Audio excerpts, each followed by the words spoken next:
Okay, so we are going to start with remote sensing. Clear? अच्छा, अब remote sensing जो होती है उसको हिंदी में क्या बोलते हैं? सुदूर संवेदन प्रणाली। ठीक है, अब सेंसेशन मतलब होता है संवेदन, नॉर्मल लैंग्वेज में बोले तो फील करना। ठीक है, अब सुदूर मतलब क्या होता है? सुदूर मतलब दूर का। ठीक है, तो दूर की किसी वस्तु को बिना टच किए उसका फील करना, उसका संवेदन करना, सेंसेशन करना, सुदूर संवेदन प्रणाली कहलाता है। क्लियर? तो सबसे पहले इसकी डेफिनेशन समझ लेते हैं। ठीक है, इसकी डेफिनेशन अपन को लिखना कैसे है? ठीक है, तो आप लिख सकते हैं कि जो रिमोट सेंसिंग है वो एक प्रकार की प्रणाली है या तकनीक है। ठीक, इस तकनीक में किसी भी वस्तु से संबंधित जितनी भी सूचनाएं हैं या फिर उससे संबंधित जो आंकड़े हैं उनका एकत्रीकरण किया जाता है। ठीक है, इंफॉर्मेशन डेटा लिया जाता है और उन्हीं सूचना और आंकड़ों के बेसिस पे हम क्या कर सकते हैं, उस वस्तु संबंधी कोई भी निगरानी रख सकते हैं। ठीक है, या उसका सर्वेक्षण कर सकते हैं और उसका प्रबंधन कर सकते हैं। ठीक है, बिना उसके पास जाए, दूर से ही। क्लियर? ठीक है, अब देखो ये तकनीकी की बात है, टेक्नोलॉजी की बात है, तो ऐसा तो है नहीं कि हम पड़ोस की चीज़ों को देख लो और उसको फील करके उसके बारे में आंकड़े लिख लो, ऐसा तो नहीं होता। ठीक है, तो ये बड़े पैमाने पे किया जाता है, इसके लिए हमें एक उपग्रह की आवश्यकता होती है। ठीक है, तो उपग्रह जो है पृथ्वी की ध्रुवीय कक्षा में छोड़ा जाता है। ठीक है, फिर उसके थ्रू हमको जो भी इंफॉर्मेशन, डाटा, आंकड़ा या चित्र जो भी मिलते हैं उस बेसिस पे हम उस वस्तु संबंधी जानकारी को प्राप्त करते हैं। क्लियर? अच्छा, इसकी प्रोसेसिंग को और क्लियरिटी के साथ समझो। ठीक, अब देखो ये मान लो ये अपना एंटीना है। ठीक, ये अपना सेटअप बॉक्स है। ठीक है, और इससे कनेक्टेड हमारी टीवी है। अभी सभी के घर सेटअप बॉक्स है इसलिए समझा रही हूँ। ठीक है, अब एंटीना जो होता है उससे जो रहता है विकिरण सेटअप बॉक्स पे, सेटअप बॉक्स से हमारे टीवी पे आती है और टीवी पे हमको चित्र दिखते हैं। ठीक है, अच्छा ये जो है डायरेक्ट या सटीक एग्जाम्पल नहीं है। ठीक है, ये सिर्फ समझाने के उससे आपको है। ठीक है, अब एंटीना क्या हो गया भाई अपना? सैटेलाइट हो गया। सेटअप बॉक्स क्या हो गया हमारा? कंप्यूटर हो गया। ठीक है, और अब सैटेलाइट क्या करता है? सैटेलाइट हमको इन्फॉर्मेशन देगा। ठीक है, इन्फॉर्मेशन किस फॉर्म में देगा? चित्र की फॉर्म में देगा।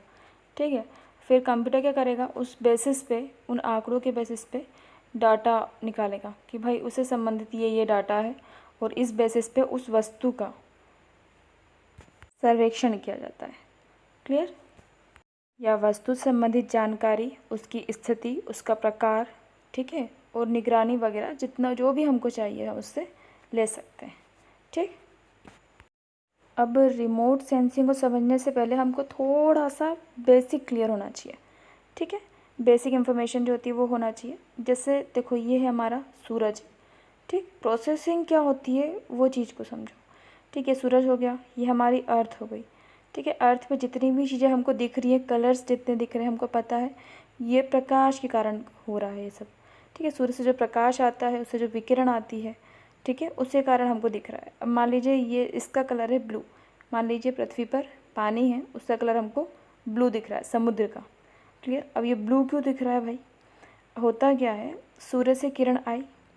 ठीक, अब सूर्य से जब किरण आती है हमको पता है इस लाइट में, इस विकिरण में कलर्स होते हैं, 7 कलर्स हैं पूरे। ठीक है, तो ये क्या करता है, ये जो वस्तु है उसका अवशोषण करती है। किसका? विकिरण का अवशोषण करती है, कलर्स का अवशोषण करती है। ठीक, अवशोषण करने के बाद ये क्या करती है? पुनः उत्सर्जन करती है। तो जो पुनः उत्सर्जन हो रहा है वो किसका हो रहा है? ब्लू कलर का। ठीक है, इसलिए हमको इसका कलर क्या दिखता है? ब्लू दिखता है। वो जो उत्सर्जित करती है वही कलर की वस्तु हमको दिखाई देती है। क्लियर? इतना समझ में आ गया सन के और वस्तु के बारे में। ठीक, तो यही चीज़ होती है यूज़ काय में, रिमोट सेंसिंग में। क्लियर? अब देखो सैटेलाइट क्या करता है, ये जो विकिरण होती है उसकी प्रकृति और मात्रा का एनालिसिस करता है। ठीक है, कि कितनी मात्रा में आ रही है, कितना समय ले रही है। ठीक है, तो उसकी प्रकृति और मात्रा के बेसिस पे फिर हम आंकड़े और सूचनाएं एकत्रित करते हैं और फिर उन्हीं के बेसिस पे क्या करते हैं, हम उसका अध्ययन करते हैं। ठीक है, अध्ययन करने के बाद भाई हम एक निष्कर्ष पे पहुंचते हैं, जो हमारा प्रयोग है, जो यूज़ में आएगा हमारा, वो करते हैं। ठीक है, तो ये बड़े पैमाने पे देखा जाए तो रिमोट सेंसिंग इस मेथड को यूज़ करती है। ठीक है, अच्छा अब रिमोट सेंसिंग जो होती है उसके टाइप्स को समझो। ठीक है, तो टाइप्स समझने से पहले उसका आंसर देख लेते हैं। ये आंसर भाई आपको लिखना कैसे है? सबसे पहले तो रिमोट सेंसिंग क्या होती है वो लिखेंगे, उसकी प्रोसेसिंग क्या होती है जो अभी हमने पढ़ा। क्लियर? सेकंड चीज़ आती है भाई उसकी हिस्ट्री, ठीक है, उसकी हिस्ट्री क्या है, शुरुआत कैसे हुई रिमोट सेंसिंग की, ठीक है। हर आविष्कार के पीछे एक कहानी होती है, ठीक है। तो अब इसके पीछे एक कहानी थी भाई कि फ्रांस का एक व्यक्ति था, नाम था जीएफ टूर्नयान, ठीक है। अब जीएफ तो याद हो जाएगा, टूर्नयान याद करना है, ठीक है। अब ये भाई साहब ने क्या किया था, एक गुब्बारा लिया, गुब्बारे में जो उड़ते हैं ना, तो वो बड़ा वाला गुब्बारा, छोटा सा नहीं फुला लिया, एक गुब्बारा लिया, गुब्बारे में बैठ गए भाई साहब, और गुब्बारे से उड़ के उन्होंने कहाँ उड़ रहे थे, पेरिस के ऊपर, और अपने कैमरे से फ़ोटोज़ ली, ठीक है। अब भाई पेरिस, आपको ही पता है उन्होंने पेरिस की फ़ोटोज़ क्यों ली, है ना, सुंदर है, बहुत सुंदर है, सुंदरियों का देश कहा जाता है, ठीक है। तो ये फर्स्ट टाइम जब रिमोट सेंसिंग की आइडिया आया था, यहीं से आया था, और एक बार आइडिया मिलने के बाद उसकी आवश्यकता को महसूस किया जाता है, ठीक है। फिर सेकेंड टाइम कब यूज़ हुआ, वो अमेरिकी सेना के द्वारा यूज़ हुआ था, ठीक है। जो अमेरिकी सेना थे उसने यूज़ किया था किसके, डिफेंस के मैटर में थोड़ा बहुत, ठीक है। अब इसमें एक चीज़ और लिखना लास्ट में, टेलस्टार नाम का सैटेलाइट था, फर्स्ट सैटेलाइट था ये, जो बड़े पैमाने पे यूज़ किया गया था। अच्छा, इसमें अपन सन और बता देंगे, ज़्यादा इम्प्रेसिव लगेगा वो। ये जो फ्रांस की बात थी 1858 की थी, ये 1862 की थी अमेरिकी सेना की, फिर एक सदी बाद टेलस्टार बना 1962 में, क्लियर। और टेलस्टार जो थे इसमें बहुत सारे दोष थे, वही दोष ही तो आविष्कार की जननी है फिर, ठीक है। तो उसी दोष को हटाया गया और नई प्रणाली को विकसित किया गया, ठीक है। ये थी हमारी हिस्ट्री, ठीक। अब हिस्ट्री लिख लिया अपन ने। अब इसके बाद हम पढ़ेंगे रिमोट सेंसिंग के टाइप, ठीक है। तो दो टाइप की थी, एक एक्टिव होता है, एक पैसिव होता है, ठीक है। इसको हम सक्रिय बोल सकते हैं, पैसिव निष्क्रिय होता है, ठीक है। अच्छा, इन दोनों में अब डिफरेंस क्या है भाई, ठीक है। तो ये हम सेटेलाइट की बात कर रहे हैं, ठीक है, सक्रिय और निष्क्रिय सेटेलाइट्स होते हैं, ठीक। तो सक्रिय में क्या होता है, जो सक्रिय सेटेलाइट होते हैं उसमें खुद का प्रकाश होता है, ठीक है, इसमें खुद की लाइट होती है। और पैसिव में, निष्क्रिय में स्वयं का प्रकाश नहीं होता, वो एक सोर्स या फिर सोर्स कौन, सन से लाइट को लेता है, क्लियर। अब इसमें प्रोसेस क्या होती है भाई, देखो, तो ये हमारी एक वस्तु है, तो यह सैटेलाइट उस वस्तु पर अपना प्रकाश डालता है और उसके बाद उससे जो उत्सर्जित होता है उसका अवशोषण भी करता है। अब इसमें स्वयं का प्रकाश नहीं होता है, तो वो सन से लाइट लेता है और केवल अब्जॉर्व करने का काम करता है, ठीक है। सन से जो वस्तु पे प्रकाश पड़ रहा है दिन के टाइम वो लेता है, उससे जो उत्सर्जित हो रही है वो लाइट को एब्जॉर्व करता है सैटेलाइट, क्लियर। अच्छा, इसको हम बहुत अच्छे से समझ सकते हैं एक एग्जांपल से, भाई अपने पास दो कैमरे हैं, ठीक।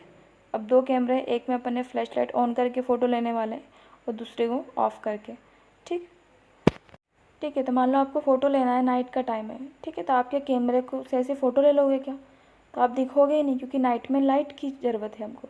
तो एक्टिव सेटेलाइट यही करता है, ठीक है, वो स्वयं का प्रकाश उस वस्तु पर डालता है। तो हमने वही फ्लैश लाइट ऑन करेंगे, फ़ोटो लेंगे नाइट में, तभी तो हमारी फ़ोटो आएगी अच्छी सी, ठीक है, नहीं तो हम भूत बन जाएंगे, ठीक है। अब भाई, अब बात करते हैं पैसिव में क्या होता है, डे टाइम में। डे टाइम में क्या हुआ, सूर्य से प्रकाश आया, भाई हम दिख रहे हैं, बढ़िया गोरे गोरे दिख रहे हैं, तो हमने कैमरा उठाया, बिना फ्लैश लाइट ऑन करे फ़ोटो खींच ली। हालांकि उसको एडिट करते हैं हम, ठीक है, फिर भी फ़ोटो आ जाती है। तो ये होता है पैसिव में, खुद का स्वयं का प्रकाश नहीं होता है, क्लियर, केवल एब्जॉर्व करने का काम करेगा, ठीक। दोनों क्लियर हो गए, एक्टिव और पैसिव।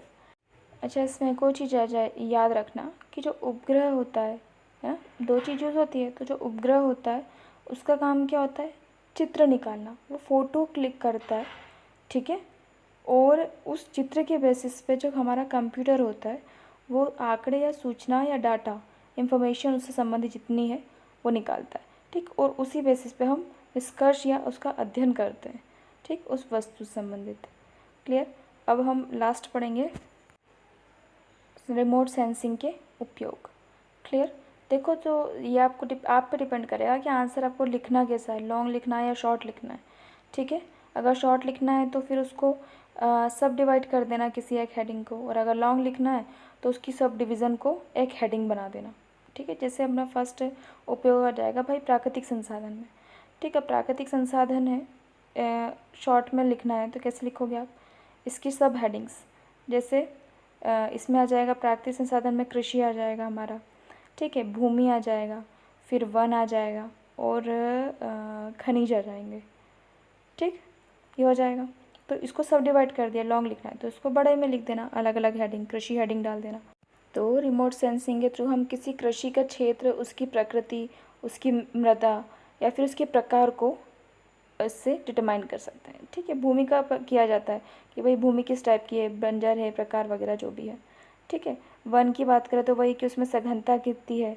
ठीक है, और वन रिपोर्ट जो होती है वो भी जो जारी होती है हमारी ना, वो भी इसी के बेसिस पे होती है। खनिज की बात करें तो जो प्राकृतिक संपदा में खनिज का बहुत ज़्यादा इसमें यूज़ होता है। ठीक है, मतलब कि खनिज कहाँ पे है, कितनी मात्रा में है, तो वहाँ पे हम खुदाई वगैरह करते हैं। ठीक, फिर नेक्स्ट आता है अपना आपदा प्रबंधन के क्षेत्र में, तो इसमें तो बहुत यूज़ होता है रिमोट सेंसिंग का। अब आपदा आएगी तभी तो हम थोड़ी ना उसको रोकने लगेंगे। ठीक है, तो उसके पहले से हम ऊपर सेटेलाइट के थ्रू उसको देख लेते हैं कि यहाँ स्थिति ठीक नहीं है। ऐसा नहीं बोलते हैं कि समुद्र की लहरें बहुत तेज़ चल रही हैं तो बाढ़ आ सकती है, सुनामी आ सकती है। ठीक है, तो इसका यूज़ इसी में होता है कि हम जो ऑपरेशंस वगैरह चलाते हैं वो भी इस बेसिस पे चला लेते हैं कि यहाँ पे सुरक्षित है, यहाँ से लोगों को निकाल सकते हैं। ठीक है, फंसे हुए लोगों को देखना करना, ये सब आपदा प्रबंधन के अंतर्गत आ जाएगा। ठीक है, लास्ट में हम निष्कर्ष लिख देंगे भाई।